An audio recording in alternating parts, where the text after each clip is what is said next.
Hey yo, this right here is what they call a period piece. You see, I'm 33, and at this age, everything that I discuss should be some form of serious speech. Some things I just can't wrap my head around. Thoughts from the past that I never should have said out loud. Like, if you loved me back then, why so much hate for me now? And why should I have to swallow my pride just to make you feel proud? But that shit has run its course like my breath. I no longer harp on what's lost because I cherish what's left. I no longer focus on what was because I'm looking forward to what's next. No revelation there, baby. That's just good sense. No more wayward behavior. I will no longer waver when favored. The goal for us all should be to be preferred. But when your pride comes first and your insecurities are preserved, you pervert the opportunity for greatness. That's just some shit that I learned. A stubborn man, so most of my lessons were hard. There's usually a story behind every scar, several more behind every bar. Honestly, every lesson is an accumulation of events that are sparse, unrelated to the naked eye, but minds are in garb. I don't possess the wit to explain it, I just know it in my heart. So I let my heart do the writing and let my soul spit the dart. Art may reflect only one man's life, but many people's lives may be inspired by one man's art. Thank you.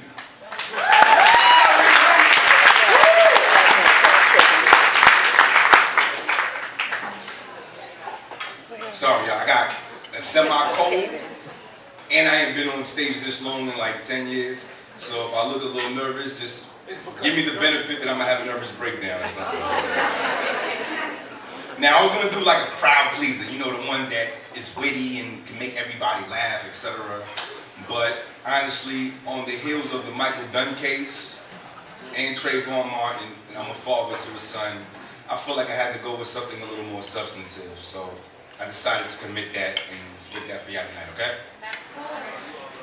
Now, this is about race relations in America, so I don't want to offend anybody, so if I do, I apologize, but I'm trying to keep my artistic merit while being honest, okay? Hey, yo, it's hard to, oh, hold on. Every time I say, hey, yo, that's when I'm going to spit a poem, okay? That's what I got to do. Hey, yo. It's hard to speak about race without sounding whiny. No matter the time and place, it always seems untimely. Now I can borrow the ear of one of my peers, but the same point of view may only further blind me. Now I would like to speak to somebody right, but at times they like to come across kind of high and mighty. And my pride and my height won't let anybody address me as if I'm tiny. The conversation typically goes like this. Why do black people do X, Y, and Z? Now this part is me. It's because they're A, B, and C. Now this is dumb. You're not even black, so why the fuck do you care? Now if it takes a drop of blood to make you black, I ask you how long ago did it take for that burden to be shared? Because according to the census, Puerto Rican isn't a race. That is an ethnicity. So for the sake of their survey, the complexities of my people are met with simplicity. I try to get them to listen to me. But when you try to explain history to the victor, that only comes across as self-pity or kind of pitifully. So I try to personalize the conversation, you know what I mean? And give them insight to my race relations. Hispanic, Haitian, Italians, Irish, Jamaicans. Now these are the cultures that I came of age with, and we were growing up, it was all the same shit.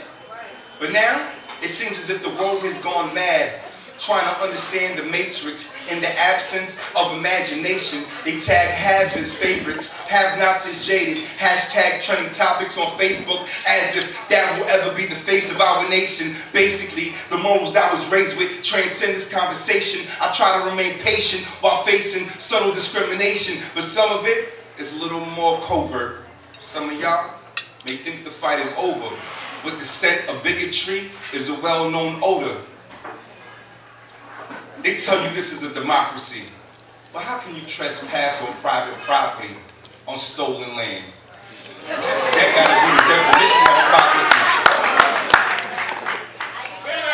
trying to raise my kids properly. I never claimed to be Socrates, but by accepting black culture in my life, my kids have become a self-fulfilled prophecy.